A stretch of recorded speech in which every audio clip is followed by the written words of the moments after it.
కాంచి అని పేరు ఎందుకు వచ్చింది అంటే, ఈ లోకంలో పుట్టిన వాళ్ళందరూ ఆవిడ బిడ్డలే. అమ్మవారి యొక్క నాభీస్థానం ఎక్కడికి వస్తుందో కంచి అక్కడ ఉంది క్షేత్రం.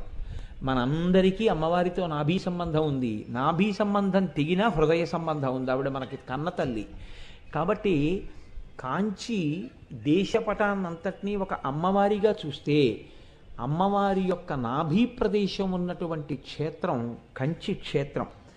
అక్కడ ఉత్తర భారతదేశంలో హిమాలయాల్లో ఒకప్పుడు కాత్యాయనుడు అనేటటువంటి మహర్షి పరమశివుడి గురించి తపస్సు చేశాడు.